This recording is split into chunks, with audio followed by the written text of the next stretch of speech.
Bonsoir à toutes et à tous.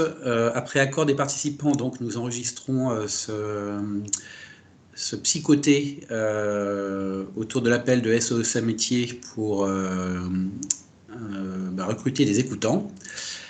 Marie-Odile Bourrois, qui est ici présente, est la responsable formation Île-de-France. Et Alexis, Johan et Audrey vont être des témoins écoutants, membres de l'association. Donc, bienvenue à toutes et tous. Et Marie-Odile, je te laisse donc officier pour présenter un peu l'association à nos chers invités. Merci Georges. Donc à mon tour, voilà, on va commencer par un petit historique. SOS Amitié est une association qui a maintenant 60 ans puisqu'elle est née en 1960. C'est la première ligne d'écoute téléphonique qui a été créée en France sur le modèle d'une ligne d'écoute ouverte en Angleterre 7 ans plus tôt par un pasteur anglais, Chad Vara. Ce dernier avait fait paraître dans le Times une annonce à la suite du suicide d'un adolescent de 14 ans, et cette annonce disait ceci: avant de vous suicider, appelez-moi à Man 9000, je crois, quelque chose comme ça. Bon, c'est la première expérience qui a eu un gros succès et a donné naissance au Samaritain en Angleterre, qui est une ligne d'appel qui existe toujours et qui s'est étendue, qui s'est diversifiée en fait dans ses propositions, qui existe toujours et qui a inspiré d'autres actions du même genre dans le monde entier. Il existe d'ailleurs maintenant une organisation internationale qui s'appelle IFOTES, qui est donc une fédération internationale des téléphonies d'urgence, et qui fait un congrès tous les 3 ans, je crois, qui réunit l'ensemble des acteurs de la téléphonie d'urgence, dont fait partie SOS Amitié. En France, donc, le premier lieu d'écoute a été créé à Boulogne. Le berceau existe toujours, par le pasteur Casalis, qui est un pasteur protestant, et son épouse, avec l'appui des catholiques et du consistoire israélite. L'association a souhaité, dès le départ, s'ancrer dans un humanisme indépendant de tout mouvement politique, confessionnel, comme de toute allégeance sociale et caritative. L'association, son but premier est la prévention du suicide, et elle a été reconnue d'utilité publique en 1967. C'est une ligne généraliste qui accueille toute personne en situation de mal-être, qui ressent le besoin de parler, d'être écouté. Les écoutants ne sont pas des professionnels de santé, ils ne sont pas des psys, mais ils ont suivi une formation à l'écoute qui est, semble-t-il, reconnue de qualité. SOS Amitié, c'est une fédération aujourd'hui avec 45 associations régionales qui sont réparties sur toute la France, qui réunissent environ 1600 bénévoles et qui prennent environ 700 000 appels par an. Ce sont les appels pris dont je parle, hein, et pas les appels qui sont envoyés par les appelants, hein, parce que malheureusement, nous ne répondons qu'à un appel sur 4 ou 5 en définitive, en moyenne, statistiquement. En complément de cette écoute téléphonique, il y a donc SOS Amitié propose une écoute par messagerie avec une réponse sous 24 à 48 heures et une écoute par chat individuelle de 13h à 3h du matin, qui obéit aux mêmes règles que l'écoute au téléphone, hein, c'est la même chose. Simplement, le public qui est différent. L'association, donc ça c'est au niveau de la fédération. Maintenant, quelques mots quand même de l'association Paris-Île-de-France, puisqu'elle est atypique en ce sens que c'est la plus grosse association de la fédération et elle regroupe 9 lieux d'écoute en Paris et région parisienne, avec près de 350 écoutants. Les autres associations régionales, ça correspond à peu près à, en nombre d'écoutants, à un poste d'écoute, c'est-à-dire compris entre, grosso modo, 25 à 50 écoutants dans chacun des postes. Voilà. Les appels proviennent de toute la France, de l'étranger aussi parfois. Il nous arrive d'en recevoir. Après tout, ce sont des expatriés qui viennent parler de leurs problématiques. Et ils sont ventilés, tous ces appels, via un serveur téléphonique, ceci depuis 3-4 ans. Donc la notion de région au niveau du téléphone a disparu. Hein. Nous, à Paris, on peut recevoir des appels de Marseille, de Lille, etc., et vice-versa. Hein. Voilà, donc ce que je vous ai dit effectivement, c'est nous ne répondons qu'à un appel sur 4 ou 5, ce qui est peu, et parfois même la nuit, ça peut être un appel sur 7. C'est dire le besoin que l'on peut avoir de recruter, puisque nous écoutons 24 heures sur 24, 7 jours sur 7. Donc, si vous êtes intéressé, moi, je vous invite à consulter l'Observatoire SOS Amitié des souffrances psychiques qui paraît tous les ans depuis 2010 et qui vous donne les statistiques au niveau des appels. Qui sont les personnes qui appellent, les tranches d'âge, quelles sont les problématiques qu'ils évoquent. Voilà, c'est très intéressant pour ceux qui le souhaitent, donc les sujets qui sont abordés au cours de ces appels. Peut-être que si vous avez des questions, peut-être qu'à ce moment-là, vous les posez à la fin ou vous préférez les poser au fur et à mesure, je ne sais pas, dites-moi. À la fin, je continue. Ouais, on te laisse continuer un petit peu et puis on verra si les questions arrivent après ton intervention, on va dire. D'accord, d'accord. Alors, qu'est-ce que propose SOS Amitié? En fait, pour nous, c'est une écoute aidante qui est différente évidemment de l'écoute naturelle, celle que l'on a tous les jours avec nos amis, notre famille, etc. C'est une écoute qui est anonyme et confidentielle. Donc ça, c'est quelque chose de très important. La notion d'anonymat, elle est, comme on l'a déjà dit, apolitique, aconfessionnelle et indépendante de toute idéologie. Ça aussi, c'est un élément très, très important.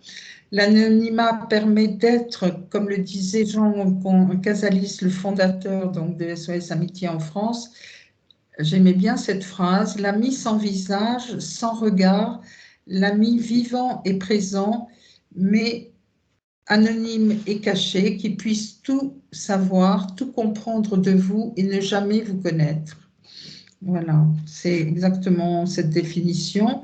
Donc cet anonymat qui est un espace de liberté et aussi une protection, évidemment, un écran qui permet évidemment l'empathie et évite parfois le trop-plein d'émotions, de se laisser un peu embarquer dans le contenu des appels et ce qui est dit. Nous ne répondons pas en notre nom propre, Pierre, Marie-Odile, Jacques, Jean, tout qui vous voulez, mais en tant qu'écoutant de SOS Amitié. C'est aussi une notion importante à retenir. Et pour écouter à SOS Amitié, SOS Amitié a choisi la méthode de l'écoute active, non directive, qui est centrée sur la personne qui appelle, qui est développée par le psychologue humaniste américain Carl Rogers, qui est maintenant décédé depuis 1987, je crois. Voilà, c'est une écoute donc bienveillante, empathique, neutre, sans jugement, compréhensive, centrée sur la personne qui appelle et qui permet à celui qui se trouve en situation de mal-être d'aller plus avant dans sa réflexion et de retrouver sa propre initiative quand c'est possible. Dans tous les cas, le but recherché, c'est que la personne qui appelle se sentent mieux en fin d'appel. Donc, c'est modeste. Nous ne sommes pas des thérapeutes, mais ceci dit, ça a son importance vis-à-vis des appelants, de pouvoir trouver et avoir cette oreille qui est attentive pour eux.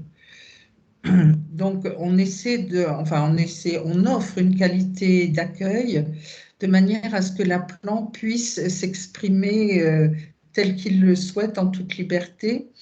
L'écoutant écoute ou parle, il peut aider l'appelant à formuler sa pensée, sa demande, son besoin, mais sans nourrir pour autant de projets pour cet appelant.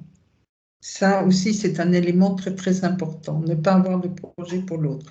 Et l'outil qui est utilisé, c'est celui de la reformulation, qui ne veut pas dire que l'on répète comme un perroquet ce que vient de dire l'appelant, mais simplement reformuler, c'est dire en d'autres termes, résumer ce qui a été exprimé par l'appelant, son ressenti et ses émotions surtout.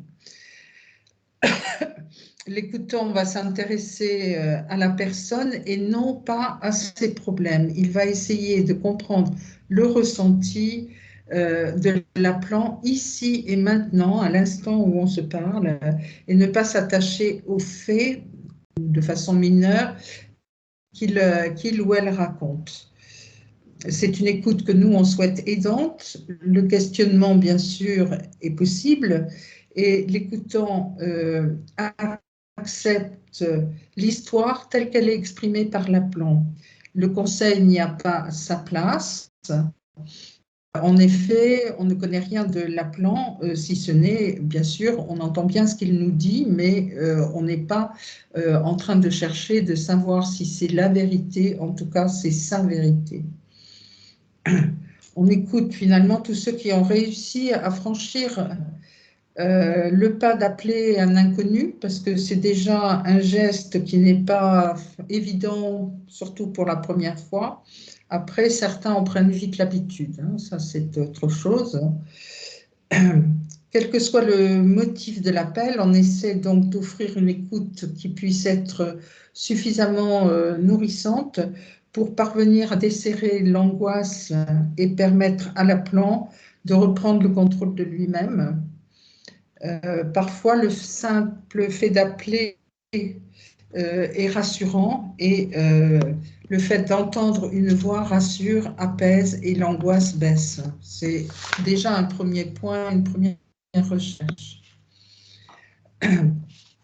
Que recherche la personne qui appelle SOS Amitié?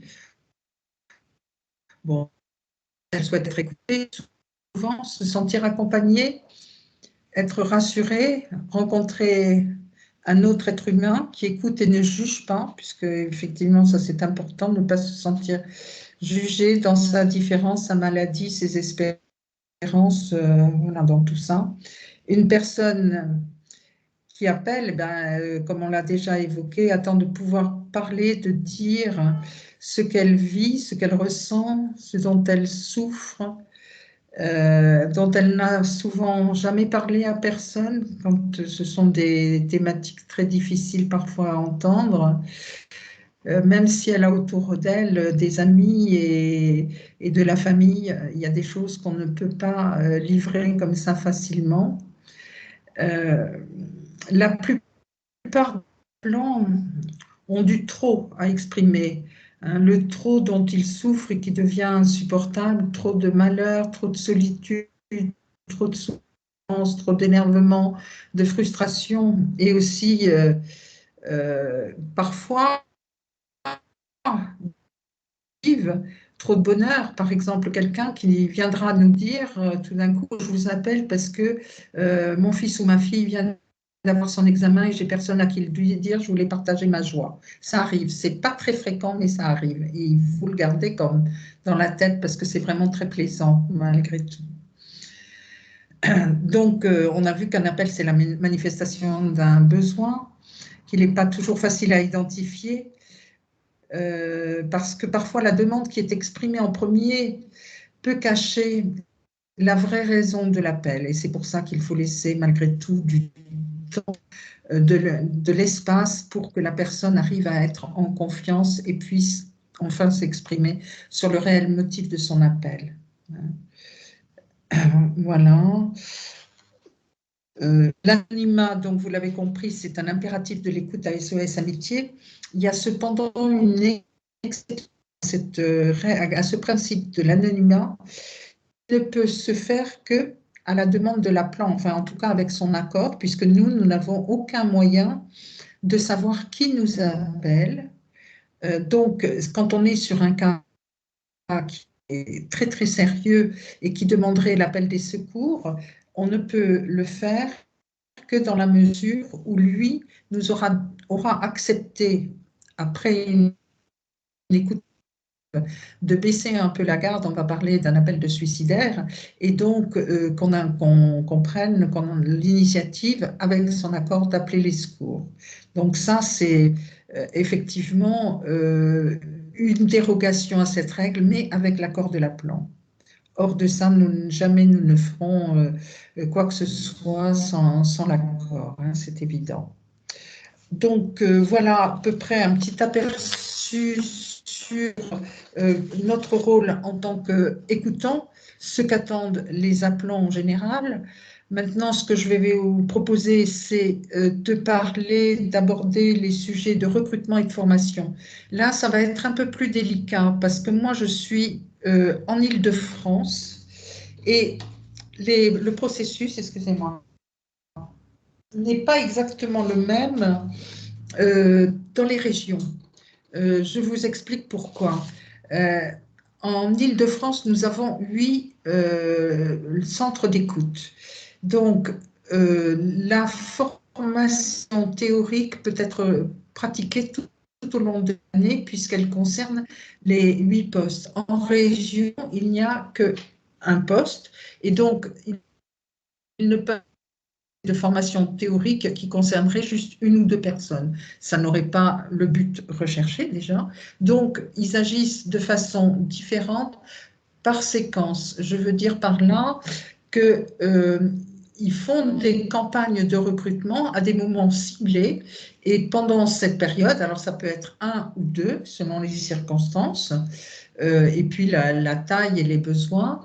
Et entre-temps, il n'y a pas, comme en Île-de-France, tout au long de l'année, cette possibilité. Donc, je vais vous dire comment nous pratiquons en Île-de-France, mais globalement, le processus est le même, hein, avec des différences selon les régions, hein. Donc, nous procédons d'abord à... Il y a une première étape donc, qui est le postulant s'inscrit via un formulaire en ligne, soit sur le site fédéral sos-amitié.com, soit sur le site Paris-Île-de-France, si c'est quelqu'un qui postule pour l'Île-de-France, c'est-à-dire sosamitié-idf.asso.fr. Voilà. Ce formulaire est ensuite ventilé vers le poste d'écoute qui a été choisi par le postulant. Un contact est pris par l'un des écoutants recruteurs du poste pour expliquer les modalités détaillées, prendre un premier rendez-vous.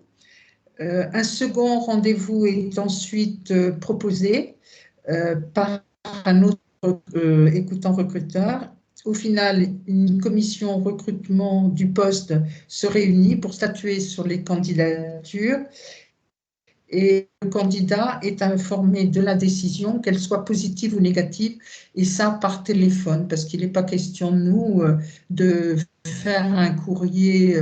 Voilà, on a une relation avec le postulant, même si c'est une réponse négative, il est absolument indispensable que nous ayons ce contact avec le postulant pour lui expliquer s'il le souhaite, les raisons qui font qu'on ne le prendra pas en formation et peut-être éventuellement voir avec lui ce qu'on peut imaginer, envisager pour lui comme autre type de bénévolat.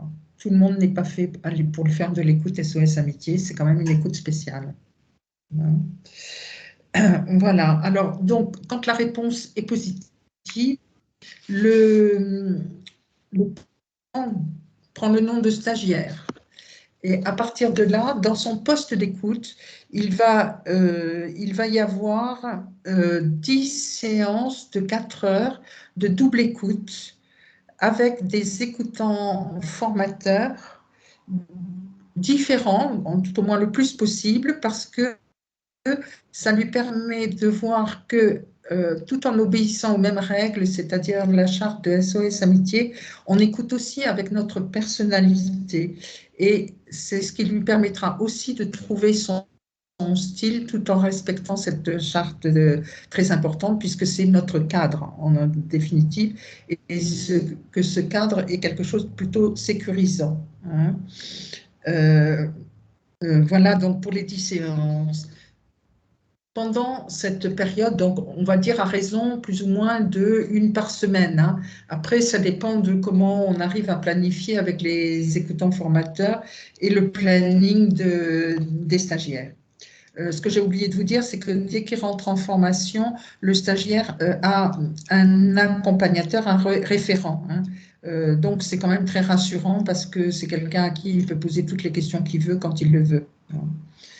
Euh, euh, Pendant ce laps de temps, pendant cette période de formation, on va dire pratique, il y a la formation technique qui est dispensée donc, par un psy avec les stagiaires des 8 postes d'écoute. Hein, je parle bien de l'Île-de-France là. Hein, les 8 postes d'écoute, donc ceci dure pendant 3 jours, c'est-à-dire un week-end complet, plus un samedi complémentaire programmé 3 semaines, un mois après, selon les circonstances. Voilà.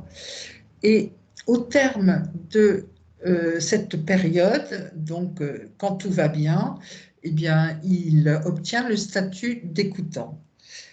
En même temps, pendant cette période, au moment où les écoutants formateurs se rendent compte qu'il y a toute chance pour que le stagiaire aille jusqu'au bout de son parcours, on lui propose de rentrer dans un groupe de partage.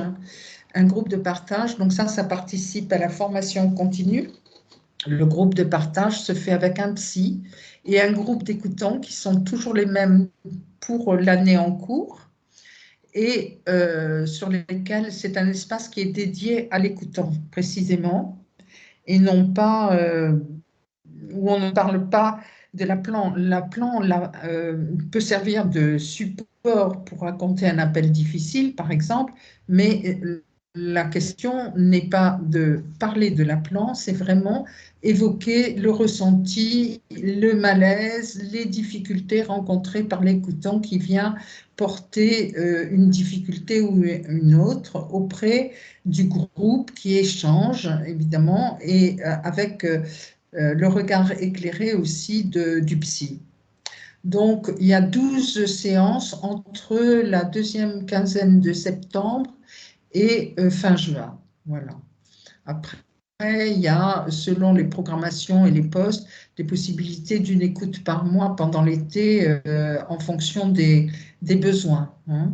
Mais là, on est dans un cadre un peu différent dans la mesure où ce n'est pas un groupe qui est le même groupe structuré. C'est les écoutants qui sont là à l'écoute et qui ont besoin d'avoir une séance de partage hein, pour les 2 mois d'été. Ensuite, donc, on arrive au stade où l'écoutant, le stagiaire donc prend le statut d'écoutant. Il y a symboliquement une remise de clé, ça veut dire qu'il devient indépendant et qu'il peut rentrer en toute autonomie dans le poste d'écoute auquel il appartient. À partir de là, ce que nous demandons aux écoutants, c'est de remplir, c'est un engagement de 2 ans minimum à partir du moment où il a ce statut d'écoutant, c'est une première chose, et de réaliser l'équivalent de 40 plages de 4 heures d'écoute annuelle, dont 10 de nuit, s'il n'est pas en activité professionnelle. S'il est en activité professionnelle ou étudiant, le nombre de plages est ramené à 30 et 30 et 5 écoutes de nuit, ce sont toujours des écoutes de 4 heures, hein, même la nuit.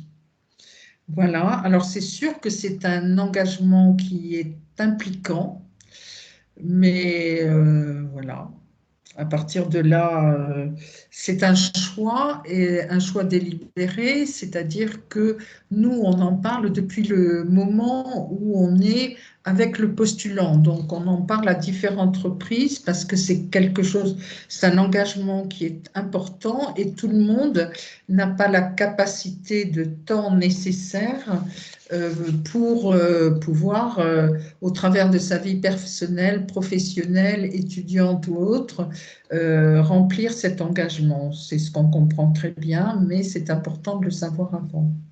Voilà. Donc là-dessus, voilà à peu près ce qui se passe au niveau du recrutement et de la formation des bénévoles. Ensuite, il y a des formations continues, j'en dis juste deux mots, mais parce que je ne suis pas sûre que ce soit le sujet vraiment du jour, mais juste pour que vous sachiez que ça existe. Donc, dans les formations continues, il y a une journée de réflexion-formation pour les personnes qui ont 2 ans d'engagement et qui poursuivent leur parcours, parce que c'est le moment, ça se fait toujours avec un psy et des écoutants, des différents postes d'écoute, en tout cas pour l'Île-de-France, où c'est un moment où l'écoutant va se questionner sur sa motivation avant d'entrer, celle qu'il a aujourd'hui, ses doutes, ses convictions. Donc, c'est vraiment de la réflexion et en appui avec un psy. Ensuite, il y a une autre journée de formation-réflexion pour les personnes qui ont 4 ans d'expérience à l'écoute.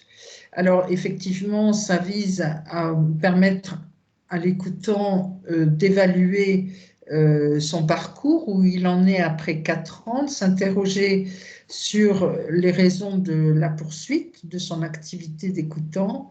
Voilà, et il fait le point sur son désir d'écouter, sur ce que l'écoute lui apporte et lui a permis de découvrir, évidemment, au fil du temps, et ce qu'elle lui demande comme changement aussi, hein. Ensuite, on a pour l'Île-de-France toujours formation des écoutants recruteurs, hein, puisque c'est quand même si dans notre vie antérieure pour les retraités, nous avons fait du recrutement, le recrutement à SOS Amitié, il y a quand même toute une particularité qui n'est pas forcément évoquée dans les recrutements en entreprise, dans la mesure où on a quand même une part importante de voir par rapport à la remise en cause, par rapport à la fragilité de la personne qui postule, par rapport à tout ça qui sont quand même des indices et qui ne sont pas toujours évidents à déceler comme ça en 1 heure d'entretien. Mais voilà, c'est le rôle. Donc, du coup, cette journée est aussi importante puisqu'on nous donne quand même des petits outils pour nous permettre de mieux évaluer ces principes-là.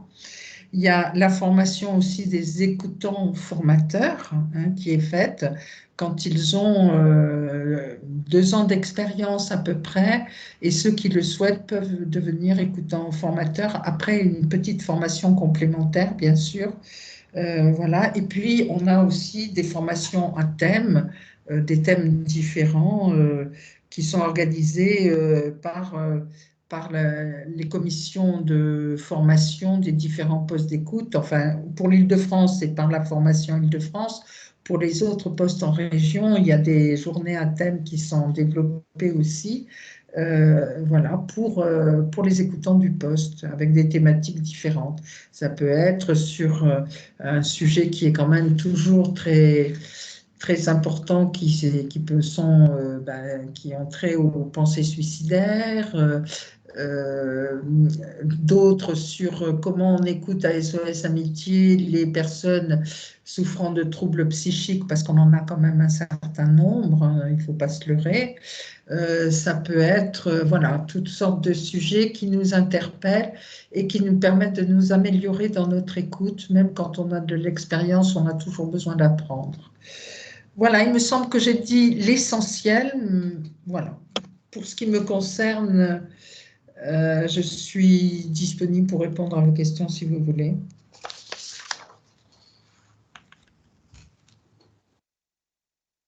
Alors effectivement, Marie-Odile, j'ai juste peut-être zappé les 3 jours de formation qui sont très Ah édifiants. ben, Est-ce que tu tu peux l'as parler? zappé alors, hein, parce Ah, que je les ai j'en ai zappés. parlé.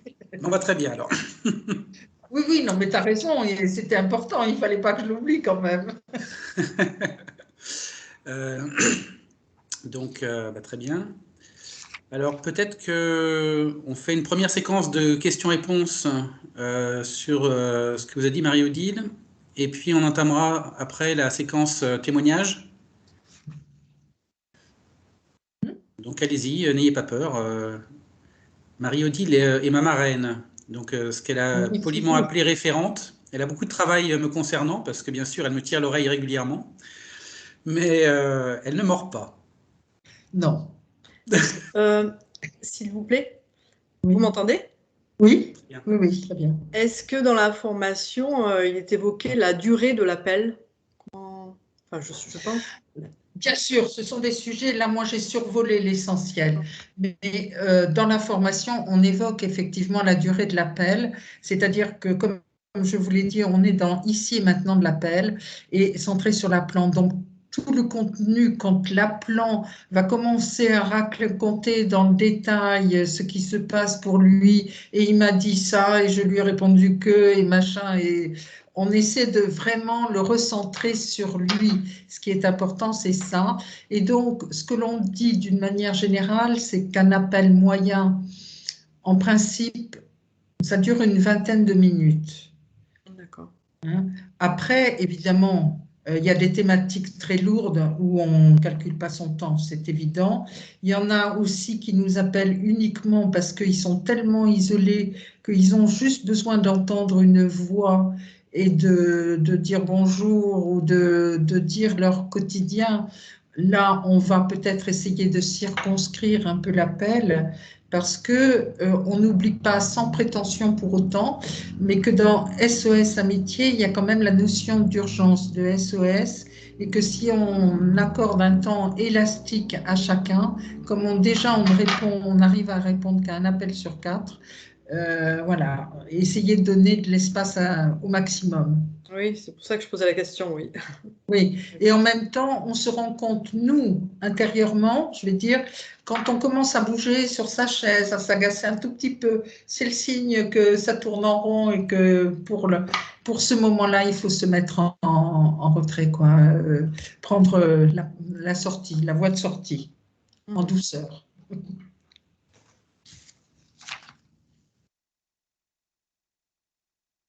Autre question? Oui, moi j'ai une question. Pour la formation Île-de-France, Oui. du coup, les sessions de formation, il y en a beaucoup ou c'est régulier ou comment ça se passe? Alors, ça dépend des moments. Ça, c'est une réponse de je ne sais pas quel pays, mais bon. Non, mais je m'explique. Juste au moment du confinement, on a eu un raz-de-marée de postulants. Donc, on a formé, je vais dire, un peu à tour de bras. Ça ne veut pas dire n'importe comment, hein. Donc, on a eu beaucoup plus de sessions de formation puisque la demande était forte. Là, maintenant, on revient sur quelque chose de beaucoup plus doux, avec moins de demandes, donc forcément on s'adapte au fur et à mesure, si vous voulez, hein, par rapport à la demande. Mais on va dire qu'en principe, on a une session qui est proposée tous les mois et demi, toutes les 6 semaines en gros, hein. Donc on arrive à vous inclure puisque c'est pendant la formation pratique, donc on arrive à vous inclure à un moment ou à un autre. Alors c'est vrai qu'il ne faut pas que ça tombe le jour où vous vous mariez ou bien je ne sais trop quoi, mais voilà, en principe, on n'a pas de grosses difficultés avec ça, hein. Donc ça voudrait dire qu'on en fait une bonne dizaine par an, quoi. Une bonne dizaine de sessions par an. D'accord. Ben, merci. Je vous en prie.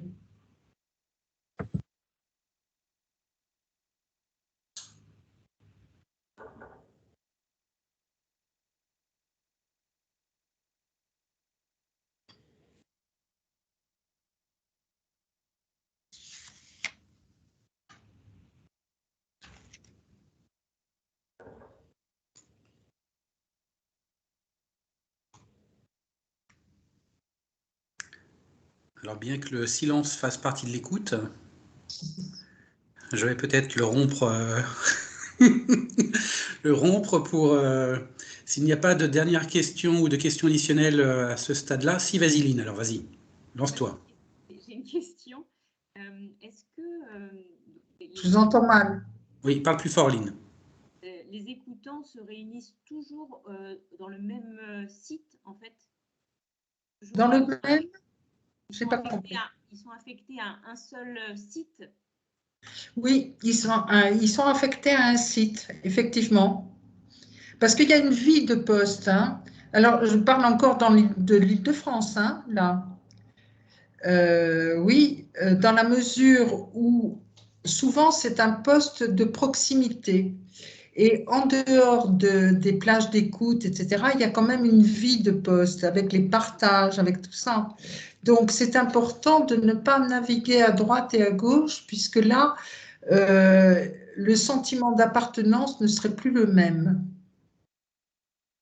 Et il n'y a pas du tout, notamment parce que vous avez une écoute par chat, il n'y a pas du tout d'écoute qui se fait entre guillemets, de façon dématérialisée, c'est-à-dire pas une fois qu'on est formé, une fois qu'on est opérationnel, peut-être une version télétravaillable, on va dire, de l'écoute. Ouais. Si, tout à fait.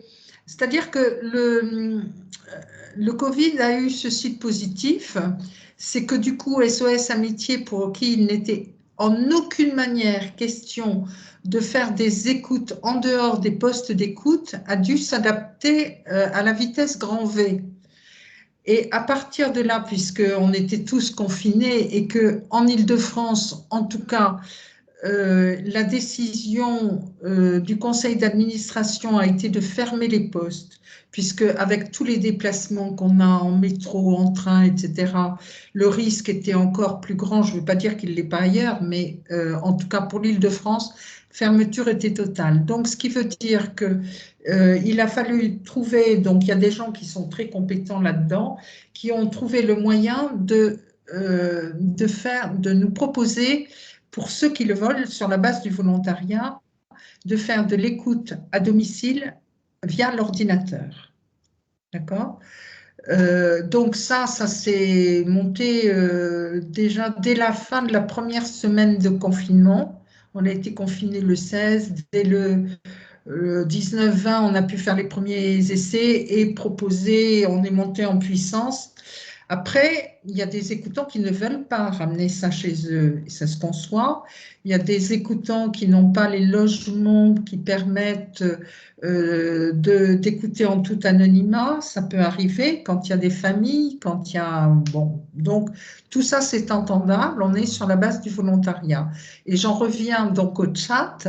Bien entendu, maintenant, nous avons aussi cette possibilité de le faire de chez soi, ce qui est plus facile. Sauf à chaque fois, bien entendu, que l'on fait les formations à l'écoute chat. Bien sûr, là, on vient au poste d'écoute.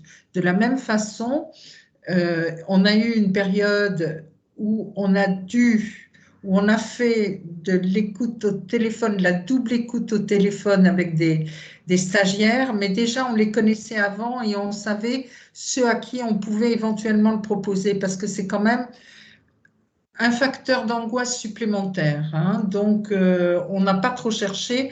Et maintenant qu'on peut revenir au poste, on a complètement annulé, pendant la formation à l'écoute, ce dispositif pour ça. Parce qu'on a besoin d'être en face à face et de pouvoir… C'est quand même très différent. Rassurant pour un certain nombre de stagiaires de sentir que l'autre, le formateur est en face et peut l'aider, alors que sinon, au téléphone, enfin, via l'ordinateur, on ne s'entend pas, on ne se voit pas. Hein. Voilà. Donc au chat, on peut le faire depuis chez soi, bien sûr. C'est plus facile. Merci. Je vous en prie. Alors le chat, ce que je n'ai pas dit ou à peine effleuré, c'est qu'on n'est pas devant les mêmes types d'appelants. Au chat, on a essentiellement, pas que, mais essentiellement des très jeunes, des pré-ados, des ados, de jeunes adultes, mais beaucoup. C'est-à-dire que les thématiques sont très fortes puisqu'il s'agit souvent d'histoires de harcèlement, que ce soit à l'école, au collège, au lycée ou à la fac, ou sur les réseaux sociaux, et de pensées, de scarification, de pensées suicidaires, je vais me foutre en l'air, ça commence comme ça, débrouille-toi avec ça. Et donc, et quand on sait que ces jeunes sont capables de passer à l'acte, voilà, sans avoir pris le temps d'une réflexion nécessaire, il y a aussi beaucoup de difficultés avec les parents, hein, pour ces jeunes. Donc, le parent est quelqu'un qu'on ne veut plus entendre. À SOS Amitié, ils savent que c'est un adulte qu'ils ont comme interlocuteur, mais en tout cas, ce n'est pas la même parole. Donc, ils l'accepteront peut-être plus facilement.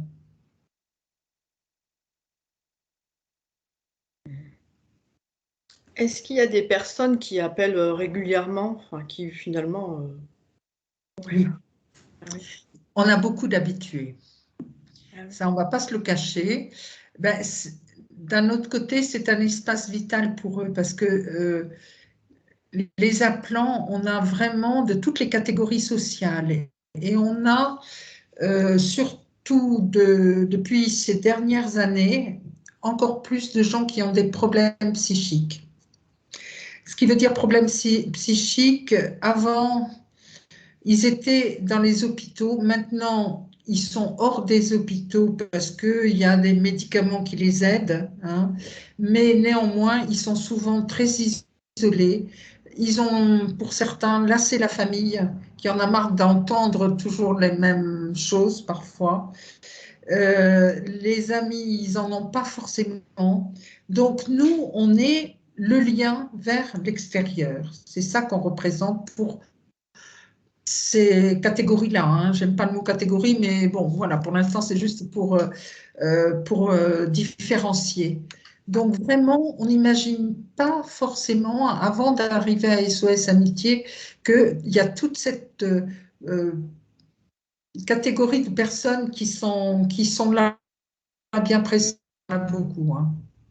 Il y en a quand même beaucoup. Donc, ils ont besoin quand même d'une manière différente de notre soutien. D'accord, merci.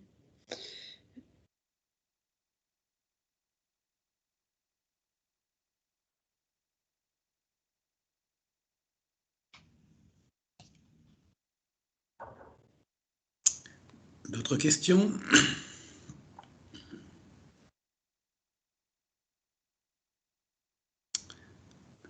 Alors, je vous propose peut-être de passer à la séquence témoignage qui vous permettra peut-être de rebondir par rapport à ce que nous pouvons faire, à ce que nous pouvons vivre en tant qu'écoutants et en tant que membre de l'association. Peut-être, Johan, je te lance la perche pour te... Ah, c'est moi qui commence. Voilà, tu commences. En tant que membre du bureau, ma foi, je te mets au feu. D'accord. Bon, mais merci beaucoup, Georges, et merci Marie-Odile pour cette présentation qui traduit bien le cursus. Moi, j'ai commencé le 2 janvier 2021, donc il y a moins d'un an, et j'ai suivi tout le cursus. Et je peux témoigner de la qualité de la formation que j'ai reçue dans ce cursus. C'était vraiment très professionnel et très aidant. Alors, je vais vous parler sur le plan personnel déjà. Moi, ce qui en ce moment, ça fait moins d'un an, j'ai une source de satisfaction, c'est de voir que j'ai le sentiment de progresser dans mon écoute, et surtout de voir les moments où ça ne va pas, où je ne suis pas en écoute, justement. Et du reste, je vais vous faire part d'une expérience. Les appelants nous renvoient assez rapidement quand on n'est pas vraiment en écoute. Par exemple, une fois, je ne me rendais pas compte, j'essayais d'être consolante avec un monsieur, et le monsieur m'a dit « Mais madame, c'est pas la peine de me consoler ». Et là, ça a été assez radical et ça m'a fait comprendre ce que ça voulait dire écouter. Donc, c'est vraiment une démarche expérientielle, quoi. C'est en écoutant qu'on apprend à écouter. Et puis, alors là, j'ai pensé, en tant que future psychologue du travail, pour pouvoir faire ça, je me suis construit un petit outil. En clinique de l'activité, on aime bien les instruments. que je relis avant chaque séance et que je regarde je jette un coup d'œil quand je sens que je dois me recentrer sur ce que dit la personne. Et c'est un outil qui permet aussi d'analyser mon appel. Enfin, l'appel que j'ai pris, la façon dont j'ai écouté. Donc, je me suis mis en gros sur une feuille le problème, la personne. Et c'est ce qu'a dit Marie-Odile. Toute la difficulté, c'est de rester centré sur la personne et pas se laisser embarquer par le problème. Or, la personne va commencer par son problème et pléthore de faits. Et donc, comment je fais pour revenir sur la personne? Donc voilà, c'est en regardant ce petit problème personne, je vois si je suis plus sur le problème et ça me permet de revenir sur la personne. Un autre sujet aussi, je me suis écrit aujourd'hui. C'est-à-dire que c'est vrai qu'on est dans l'ici et maintenant. Et ça aussi, on peut l'oublier et partir dans l'histoire ou dans le futur, etc. Donc hop, je regarde aujourd'hui, paf, je reviens sur qu'est-ce qu'elle vit aujourd'hui et maintenant. Et puis bien sûr, se recentrer sur la personne. Moi, j'ai appelé ça comment essayer de voir si je suis rentrée dans son monde. Alors parfois, le monde de la personne, il est tout petit. On parle des gens qui nous appellent régulièrement. Ils ont parlé à personne. Leur seule activité, ça a été de manger et de regarder la télé. Mais voilà, faire cet effort de rentrer dans son monde, là, c'est comme ça. Je pense qu'on peut l'écouter. En tout cas, moi, ce sont mes repères. Et puis en fin d'appel, quand je m'entends de faire un jugement, alors les jugements, c'est « Ah, c'est bien ». Ah ouais, c'est le langage courant. Bon, ben là, je me dis « claque, jugement ». Pour m'éviter d'aller à ce penchant naturel qu'on a, de donner notre avis, même quand on ne nous demande pas. Après, il y a la tentation du conseil. Parfois, on est dans des situations où on est pris émotionnellement et on a envie de dire à la personne, ben non, mais fais ça ou fais ça, enfin, donner des conseils. Donc ça, c'est aussi se réfréner à ne pas donner de conseils. Et vous verrez, si vous nous rejoignez, c'est un vrai travail sur soi. Et puis, le pire de tout, c'est proposer une solution. Voilà, ça aussi. Donc voilà, moi, c'est mon petit outil d'autocontrôle ou d'auto-analyse de la façon dont j'écoute. Et l'écoute m'a permis, en fait, à SOS Amitié, d'aborder la question du ressenti des personnes, d'aller sur les émotions, chose que je n'avais pas l'habitude de faire, et aussi apprendre à les nommer. Vous savez, on nous dit qu'on fait de la reformulation, mais c'est aider les personnes à nommer ce qui les traverse au moment où ils vous écoutent. Alors, j'ai élargi mon vocabulaire parce que j'avais l'impression que je disais toujours la même chose. C'est difficile, voilà. Et là, je me sers d'un outil emprunté à la communication non violente, où ils ont une liste des sentiments. Et je l'ai toujours en face de moi. Et quand je ne sais pas trop comment trouver un terme qui va faire que la personne, je vais pouvoir l'aider à se situer émotionnellement, je pioche dans ma petite liste là, et puis la personne va vous dire oui, c'est ça, ou non, c'est pas tout à fait ça, et elle va embrayer sur ce que c'est pour elle. En fait, c'est un peu ça l'écoute, c'est amener la personne à élaborer sur ce qu'elle ressent. Alors, concernant les appelants, moi, c'est assez difficile de dire l'effet que produit mon écoute. C'est toute la difficulté aussi, c'est... En fait, bon, il y en a qui me remercient, donc ça, c'est très agréable. Parfois, on arrive à rire. Mais la plupart du temps, en fait, on ne sait pas vraiment. Et finalement, ce n'est pas l'enjeu. Enfin, il y a ce côté où là, on raccroche et puis ben voilà, on ne sait pas ce que fait la personne de l'échange qu'on a eu. Et c'est pour moi une difficulté, notamment quand ça a été une écoute difficile, parce qu'il y a un sentiment d'impuissance qui peut s'installer. Et c'est aussi ça qui est intéressant dans ce que je fais à SOS Amitié, c'est de mettre ça au travail, le sentiment d'impuissance. Et il me semble qu'en tant que futur psychologue, c'est quelque chose sur lequel auquel on est confronté, puisque en fait les solutions ne viennent pas de nous, mais des personnes avec lesquelles on travaille. Donc j'ai trouvé ça je trouve ça très formateur. J'ai combien de temps, parce que je ne vais pas être trop longue là. Dis-moi, Georges. Écoute, ça va pour l'instant? On n'est pas timé, mais ça va très bien pour l'instant. Partage autant que tu peux. Et puis, Bon, ensuite, alors, Marie-Odile en a parlé également. Moi, SOS Amitié m'a permis d'être en contact avec des mondes que je ne connaissais pas. Les appelants en souffrance psychique, je n'ai pas l'habitude de côtoyer des personnes dans des situations qu'on écoute. Donc, au début, c'est choquant. long, ça c'est remuant et en même temps c'est merveilleux d'avoir des contacts avec cet univers-là, qui n'est pas forcément le nôtre. Contact avec la misère sociale, contact avec la vieillesse, enfin avec des sujets qui sont aujourd'hui pas forcément, enfin dont on ne parle pas facilement, hein, qui sont, voilà, donc c'est, moi je suis sortie de ma bulle en fait avec SOS Amitié, et ça a eu un impact sur ma vision de la société, sur même ma conception de la citoyenneté, en tout cas des problèmes de la cité pour le coup. Je ne le vois pas comme une activité compassionnelle, mais plutôt comme un acte concret de lucidité. Voilà, je ne me raconte pas des histoires sur les gens, mais je les écoute et je leur parle. Et ça fait toute la différence. Ensuite, sur le dispositif, bon, alors c'est l'écoute centrée sur la personne, hein, donc Carl Rogers. On nous en avait parlé en psychologie clinique. Et c'est vrai que c'est un thérapeute qui a beaucoup écrit sur le cadre thérapeutique. Il est très, très, très inspirant. Et là aussi, c'est une façon voilà, de mettre au travail ce cadre qui est vraiment... enfin, moi, je pense qu'il est très puissant pour un futur psychologue, même si c'est pas... typiquement, on ne va pas forcément avoir une action thérapeutique, mais c'est vraiment un corpus théorique que moi, que je trouve vraiment très, très intéressant. Donc, je vous engage à lire son livre, notamment celui sur le développement de la personne, qui est vraiment très, très bien. Ma difficulté aujourd'hui, la plus grande, et je vais répondre à la personne qui a posé la question sur la durée, c'est conclure. Alors souvent je glisse des tentatives de conclusion. Alors quelquefois les appelants comprennent, mais il y a des fois ils comprennent pas du tout, quoi. Ils font semblant. Et là c'est pour moi une source d'angoisse et je commence à m'agiter sur mon siège. Mon petit papier pour m'aider n'aide plus. Donc c'est un moment, voilà, c'est le travail que je fais aujourd'hui et c'est un moment délicat pour moi aujourd'hui. La conclusion, c'est-à-dire le faire de façon douce, quoi, et pas abrupte. Donc j'essaye, alors j'ai bien l'idée des 20 minutes, je laisse glisser jusqu'aux 30 minutes et puis bon après, je trouve un moyen de m'en sortir, sauf si on est vraiment sur un sujet très difficile.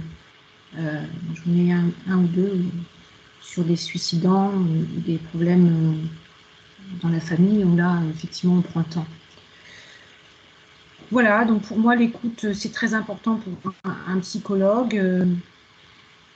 Je pense qu'il y a une transposition possible avec ce qu'on fait au CNAM. Je l'ai appelé l'écoute centrée sur le travail. Et je pense qu'il y a des choses intéressantes à prendre. Voilà, mon témoignage. Donc, je vous engage à vous nous rejoindre. Vraiment, c'est une très belle expérience. Merci. Merci, Johan.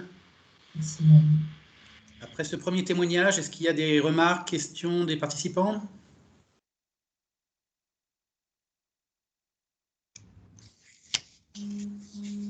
Juste une question, Johan, si vous permettez. Oui, bien sûr. Vous êtes sur l'île de France? Oui, moi je suis à Cachan. D'accord. Non, parce que en fait, vous parliez d'outils tout à l'heure, et dans Agora, vous trouverez ces outils, l'univers des sentiments, etc. Non, mais qui peut compléter ce que vous avez déjà. C'est pour ça, je pensais à ça. Je me disais, il faut quand même que je le dise. Oui, vous avez raison, c'est vrai, je n'ai pas le réflexe, mais on en a parlé, mais je n'ai pas pensé dans... Voilà, non, mais à l'occasion, hein, simplement, c'est un outil supplémentaire pour vous. Johan, oui. Tu en es où dans le parcours psychologue du travail? Alors moi, je vais faire ma 3e année, donc je suis 116, 117 et 115. Ah, d'accord. Et toi? 2e année. Ah oui, ouais. Alors j'en profite parce que on n'en a pas encore parlé, mais comme Johan le disait, la psychologie du travail s'intéresse au travail et aux situations de travail pour permettre que les gens ne développent pas des pathologies psychiques. Et donc Johan a fait un lien possible entre l'écoute de la personne telle que Rogers la professe et l'écoute des situations de travail telles que quelque part on pourrait se l'approprier. Je pense ce lien intéressant à plus d'un titre, effectivement.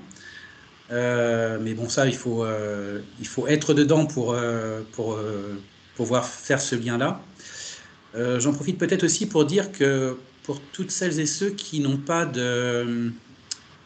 ne sont pas dans une profession d'accompagnement personnel, individuel de soins, vous savez que nous avons un stage à faire. Alors un stage est un bien grand mot, mais on va dire que c'est une expérience professionnelle ou bénévole dans l'accompagnement des personnes.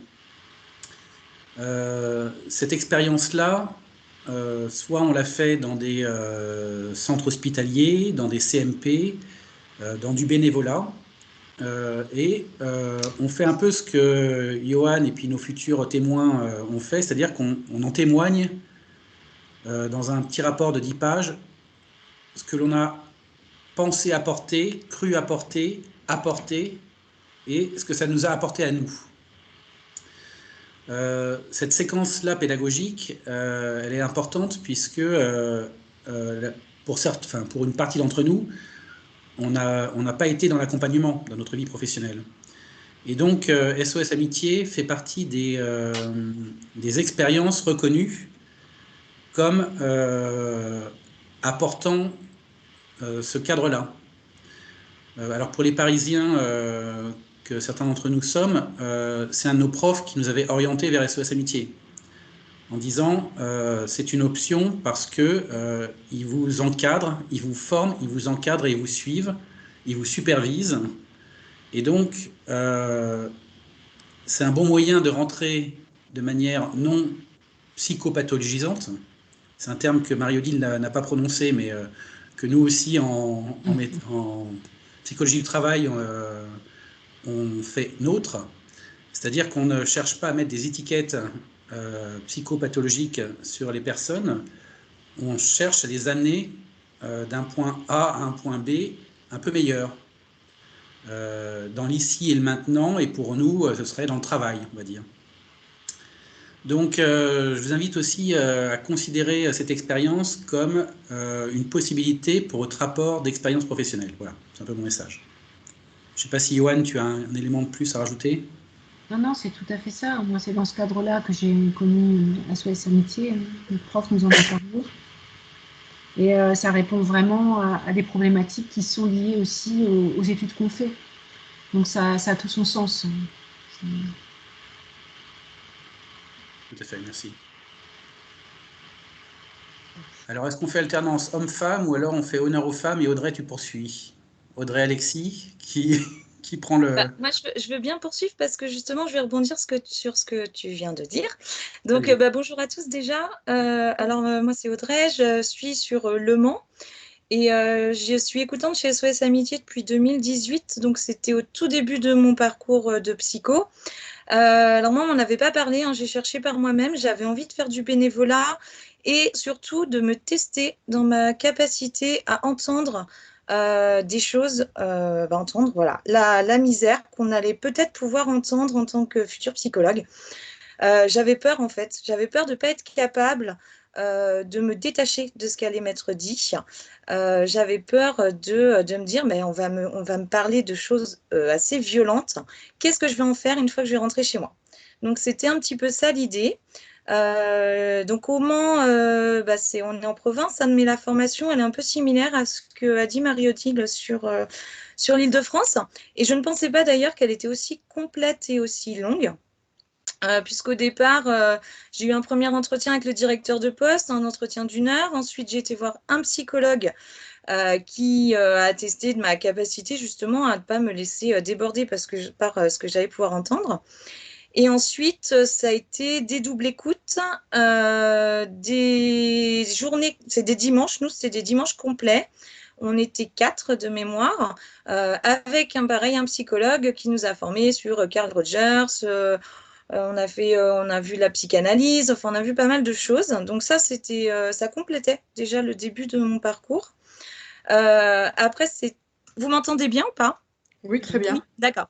Après, j'ai un peu fait le parallèle hein, par rapport à ce qu'on voyait en cours. Alors, pas mal de psychopathologie hein, plutôt, vraiment psychologie clinique. Et puis après, on se lance dans l'écoute. Hein. Au début, ça fait peur. Pareil, moi j'ai pris mon petit papier, mon crayon, j'ai noté au début. En fait, je m'attachais un petit peu trop à ce que les personnes disaient, jusqu'à ce que je m'aperçoive que c'était pas important et que c'était vraiment la personne qui était importante et faut la suivre ou en tout cas on lui sert de guide. Alors après, je vais pas forcément répéter ce que vous avez déjà dit. Moi, ce que je trouve super important, c'est le partage. Les groupes de partage, c'est une fois par mois, enfin pour nous en tout cas. Et une fois par mois, on peut prendre des exemples d'appels qui nous ont fait quelque chose. Et je pense que c'est là qu'il faut appuyer parce que c'est à partir du moment où ça nous fait quelque chose, c'est que c'est important pour nous et pour notre future écoute. Donc, c'est pourquoi quand la personne, elle a parlé d'alcoolisme, pourquoi quand la personne, elle a parlé d'inceste, pourquoi quand elle a parlé de quelque chose en particulier, ça nous a fait quelque chose. Et ça, le partage, j'ai trouvé ça vraiment... c'est ce qui m'a aidé à progresser dans ma posture de futur psychologue aussi, puisque nous, on sera amené aussi à avoir de la supervision, enfin, on va dire de la supervision, ou en tout cas à partager entre pairs. Donc ça, c'est vraiment un garde-fou. Parce que c'est vrai que quand on écoute, on va tout seul au poste. Alors moi, personnellement, j'écoute le soir. Donc le soir, on sort, il est minuit, 1h. On reprend sa voiture et on est tout seul avec dans la tête tout ce qui nous a été raconté. Et là, ça peut être assez compliqué à gérer. Ça s'apprend. Hein, au bout d'un certain temps, on arrive en fait à se dire que l'ici et le maintenant, il est terminé. Une fois que je monte dans ma voiture, c'était l'ici et maintenant, il était au moment de l'appel avec la personne. On a raccroché. Ce que va devenir la personne, on ne le saura jamais. Si ce qu'elle nous a raconté était vrai ou pas, on ne le saura jamais. En tout cas, c'était vrai, comme Marie-Odile l'a dit, au moment où elle nous l'a raconté, c'était sa réalité, c'était son histoire du moment. On l'a accompagnée pendant 20 minutes, une demi-heure, mais après, ça s'arrête là.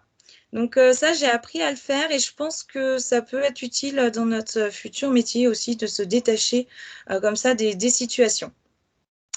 Après, oui, c'est un vrai... ça a été aussi une...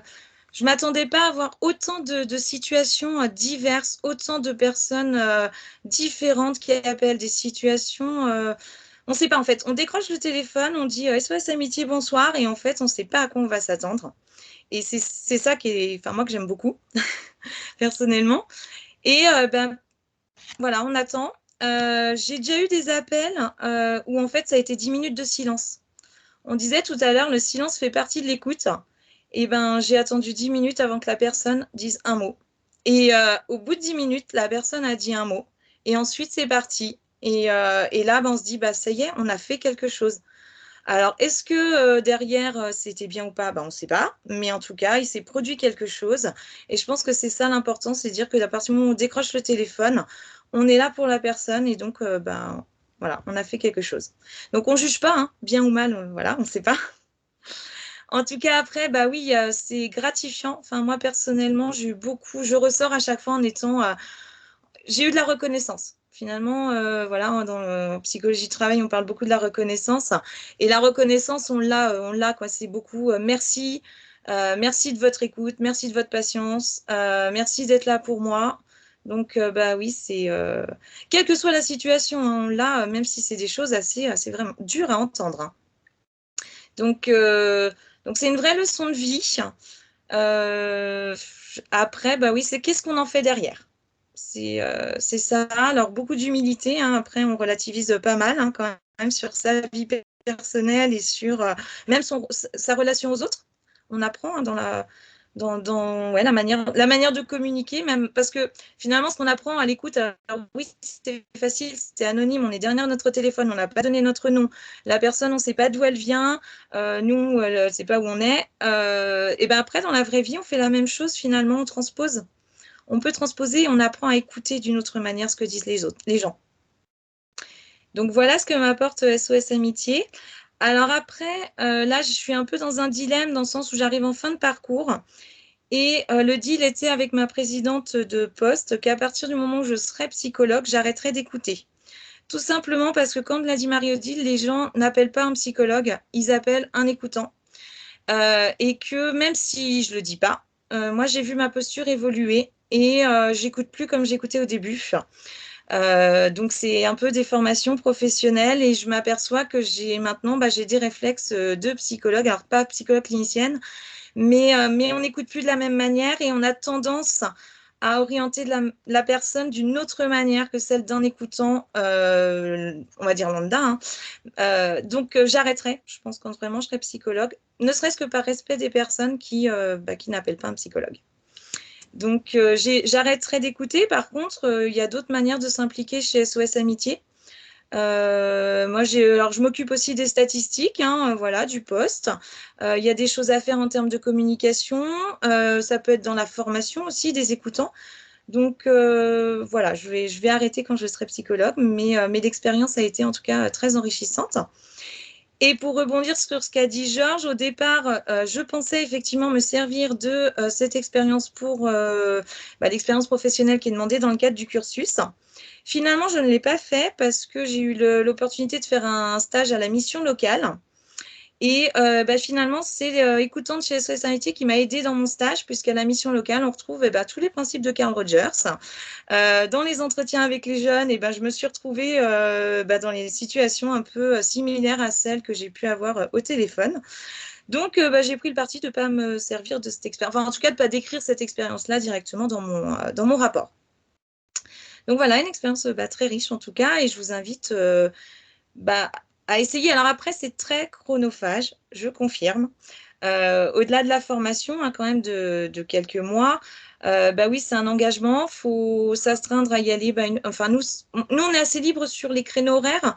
Moi, en général, je prévoyais 2 heures. Alors, les appels, ils durent jamais. On ne peut pas dire à la personne, non, je suis désolée, j'avais prévu 2 heures, je vais m'en aller.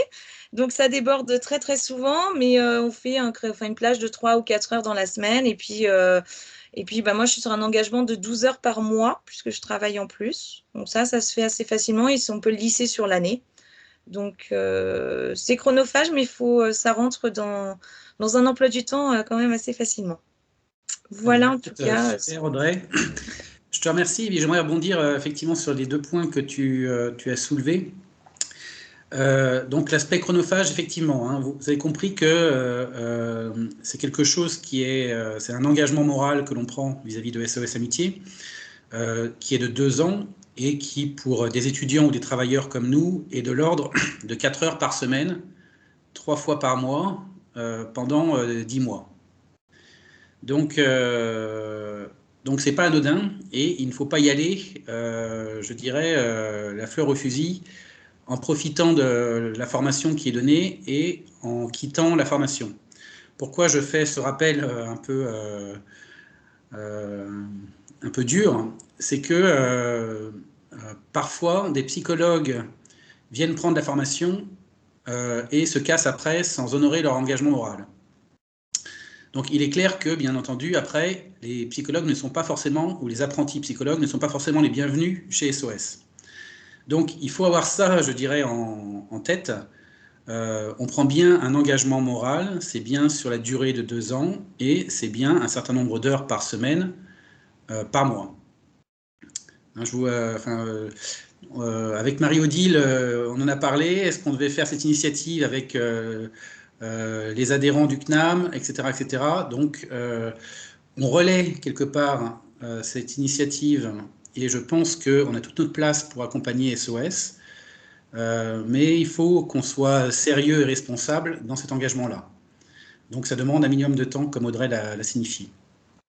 Un autre point, Audrey, qui est important, que tu as souligné et qui nous a mis en débat avec Marie-Odile, c'est ce que tu as énoncé comme étant le fait que pour toi, en devenant quelque part psychologue du travail, tu ne te sentais plus à même d'avoir le même regard ou le même écoute qu'avant.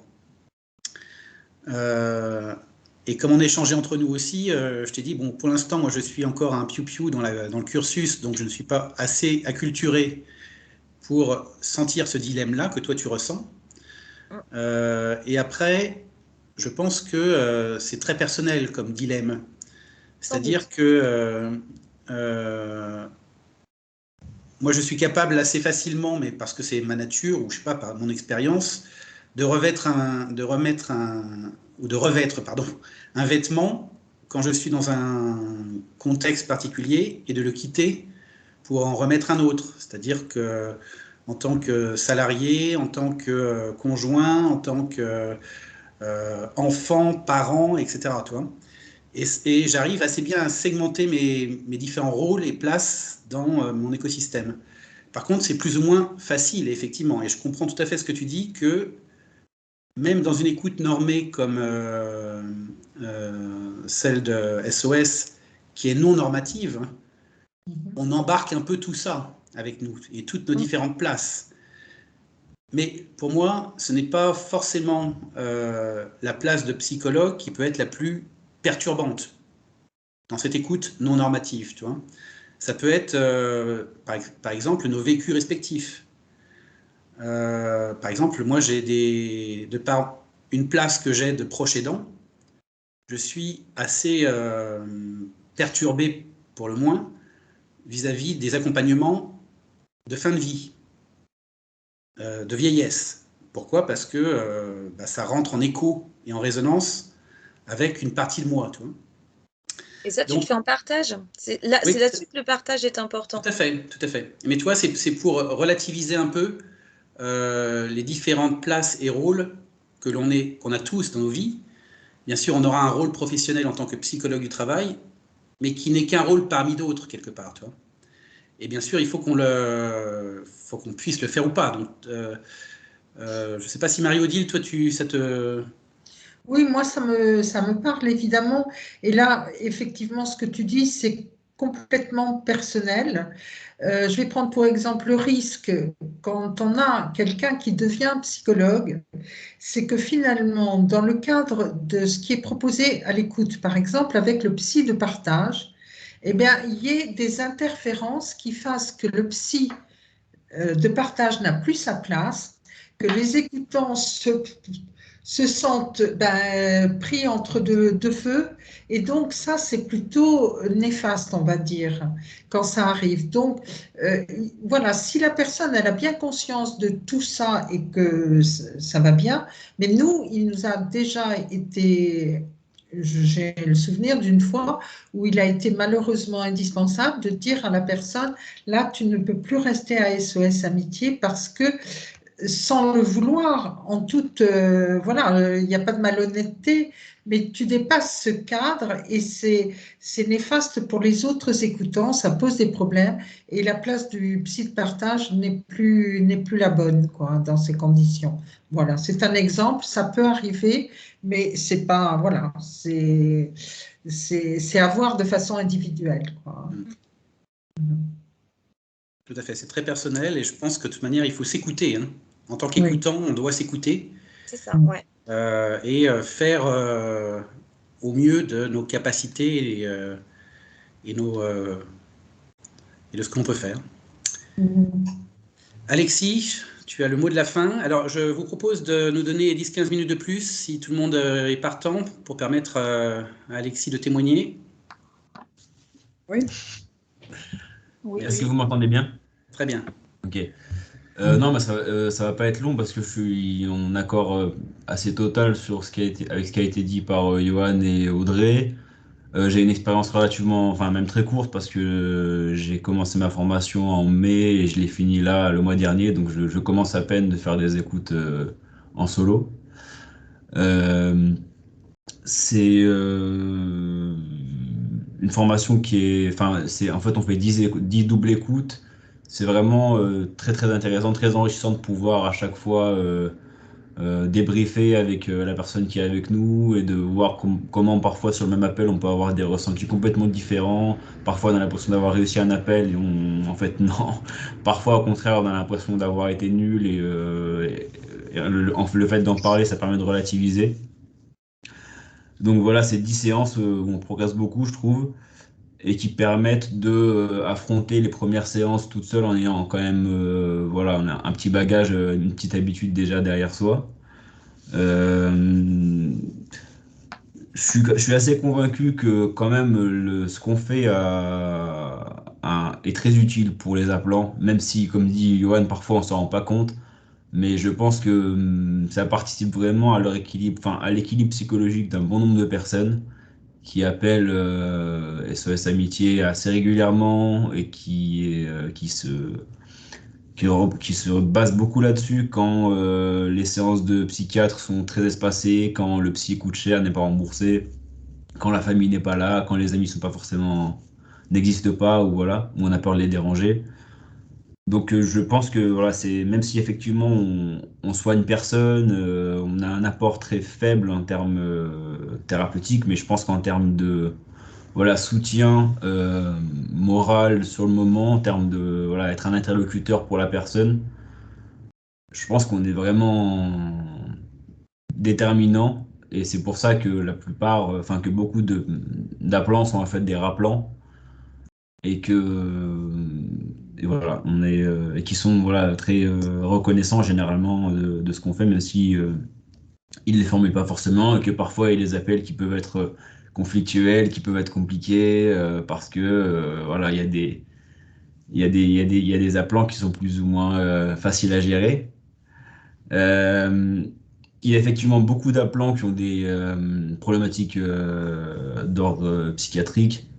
D'ailleurs, qui en parlent souvent, qui disent je suis bipolaire, je suis schizophrène, etc. Et qui expliquent en fait en quoi ça consiste, quelles sont leurs souffrances, qu'est-ce que ça fait pour eux. Et donc nous, en tant qu'étudiants en psychologie, c'est aussi intéressant en fait de voir une vision de l'intérieur de ce que c'est la maladie mentale, de ce que c'est la souffrance psychique. C'est hyper enrichissant. Euh, et puis, juste pour compléter, je trouve que la posture qui est pratiquée, c'est-à-dire l'écoute active, non directive, la reformulation, l'empathie, le non-jugement, c'est très enrichissant. Enfin, ça nous apprend vraiment à écouter l'autre d'une manière assez bien, enfin, bienveillante et la formation, les 3 jours de formation théorique enfin, sont très intéressants aussi de ce point de vue-là parce ils sont assez convaincants en fait, je trouve. Au début, on peut avoir des doutes sur cette approche-là en se disant c'est la reformulation, bon, c'est très réducteur, en fait non, c'est essentiel. Enfin, je trouve que c'est très convaincant en fait la formation qu'on a et puis quand on la met en pratique, on se rend compte que ça marche très bien de reformuler, d'essayer de mettre des mots sur ce qu'on a l'impression que la personne ressent. Ça arrive très souvent, moi personnellement, que la personne me dit non, c'est pas du tout ça que je ressens, mais du coup, ça l'amène à lui dire, à dire voilà ce qu'elle ressent et à spécifier, à préciser, à mettre des mots sur ce qu'elle pense. Donc, donc voilà, c'est une écoute qui me paraît très, très aidante et qui permet aussi de écouter aussi les gens autour de soi. En fait, après, en se disant, mais peut-être que là, je suis un peu dans le jugement. Enfin, moi, personnellement, ça me fait ça. Je me rends compte qu'au final, même avec ses amis ou avec ses proches, on gagne en fait à être dans le non-jugement et être plutôt dans l'empathie. Voilà, un aspect aussi important qu'évoquait Johan, c'est de se rendre compte de la diversité des situations que vivent les gens et aussi beaucoup quand même de mondes auxquels, enfin, moi personnellement, j'ai pas accès, qui sont vraiment la misère sociale assez forte.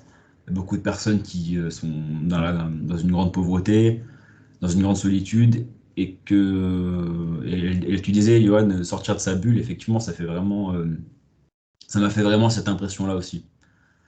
Donc, voilà, en gros, les points principaux que je voulais évoquer. Merci Alexis. Alors, est-ce qu'après ces témoignages, il y a des questions additionnelles qui se...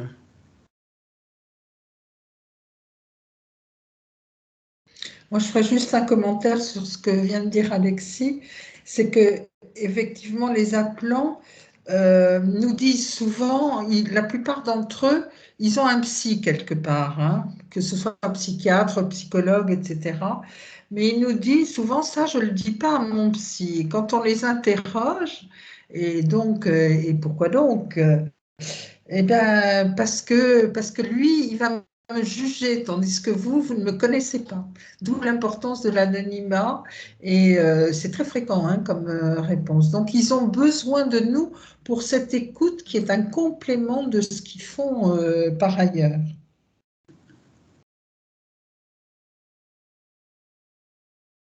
Tout à fait. Pour rebondir sur ce que tu dis aussi, et puis ce que disait Alexis, effectivement, donc on découvre des populations ou des situations, fort heureusement, qui nous sont très très éloignées et qu'on ne connaissait pas forcément, même malgré les documentaires télé, etc., etc. Donc là, on les a au téléphone, hein, on les a de personne à personne. Et ce qui est troublant aussi, c'est qu'effectivement, beaucoup sont étiquetés, bipolaires, schizo. Alors, bon, je vous passe tous les phénomènes inceste, etc., etc. Mais bref, les étiquettes sont très prégnantes. Et ce que nous apprend SOS, c'est que, au-delà des étiquettes, qui les enferment, en fait, puisqu'ils sont prisonniers de ces étiquettes. Et après, ça peut les emprisonner, quelque part.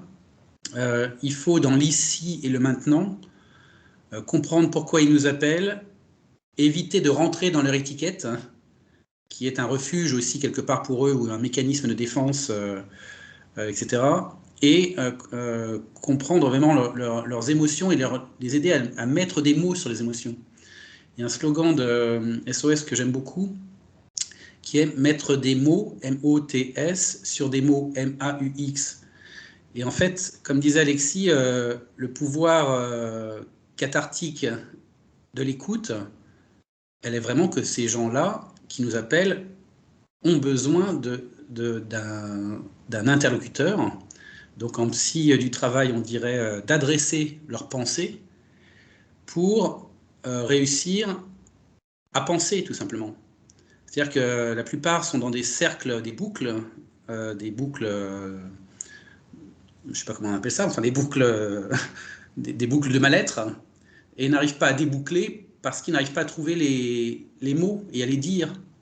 Et notre écoute, elle sert à ça fondamentalement. Les aider à penser à travers la possibilité de mettre des mots à un écoutant, auprès d'un écoutant. C'est très Vygotsky. Tout à fait, tout à fait. C'est pour ça que je pense qu'il y a des liens à faire, comme disait Johan, des liens à faire avec notre cursus. C'est très constructiviste, c'est très vygotskien, etc., etc. Donc, alors, il est 20h04. Si vous n'avez pas d'autres questions, je vous propose d'en rester là, comme ça on est à peu près à l'heure. J'aurais un service à vous demander. Donc, je vais vous envoyer, je vais faire un envoi à tout le monde de la vidéo. J'espère qu'elle a bien fonctionné. Je vous renverrai aussi la petite vidéo avec Malavoie. Je vous renverrai aussi des adresses e-mail de la Fédé pour que vous retrouviez éventuellement les centres d'appel qui sont près de chez vous. Et le service que j'aurais à vous demander, c'est de me dire par un petit mail, donc je pense que maintenant mon mail est un peu connu, hein, c'est georgesbarbosa tout attaché @hotmail.com, si vous vous engagez ou pas dans cette démarche. Ça, c'est important pour moi, juste pour savoir si cette expérience et cette initiative vaut le coup ou pas qu'on la prolonge, par exemple, l'année prochaine, vous voyez. Donc, voilà. Et puis, on te donne la raison aussi de notre non-engagement ou de notre engagement. Ah bah si vous voulez, oui. Enfin c'est libre, hein, vous savez, c'est juste pour savoir si l'initiative porte ses fruits ou pas, d'une manière ou d'une autre, vous voyez. Et effectivement, toute élaboration est toujours bonne à prendre, mais pas de souci. Alors, toujours pareil, hein, je vous invite à forwarder ce message auprès des CNAMiens que vous connaissez, pour lesquels je n'aurai pas l'email. hein, et de m'envoyer leurs emails pour que je puisse les intégrer dans notre liste de diffusion, ce qui est important pour qu'on puisse faire lien, en particulier pour les provinciaux. Hein. On manque d'emails de province, donc vive la province, mais il faut que la province vienne à nous aussi. Comme d'habitude. Comme d'habitude, effectivement. Marie-Odile, un petit mot de la fin peut-être? Ben, moi, j'ai passé un très agréable moment avec vous et je vous remercie de votre confiance. Évidemment, j'espère que ce moment donnera envie à d'autres de venir rejoindre le groupe et sachez que le groupe des écoutants et sachez que notre demande, bien sûr, si vous voulez rester au-delà de 2 ans, n'hésitez pas, mais ça n'est pas une obligation. L'engagement, il est de 2 ans, point barre. Hein. Voilà. Ben, merci en tout cas, Marie-Odile, de ta présentation et de ton témoignage. Merci beaucoup. Et puis, je vous souhaite à toutes et tous, merci bien sûr aux témoins d'avoir témoigné de manière fort personnelle et fort pertinente. Je me suis Merci à reconnu en toi chacun pour d'entre vous. l'organisation. Voilà, je me suis reconnu en chacun d'entre vous. Donc, effectivement, c'est une expérience assez transformationnelle. Et je vous invite, pour ceux qui ne l'ont pas encore vécu, à rejoindre SOS Amitié. Je vous souhaite une bonne soirée. Bonne Merci, soirée. Georges. Ouais, merci Merci à beaucoup. tous. Bonne À soirée. bientôt. Au Au revoir. revoir. Merci.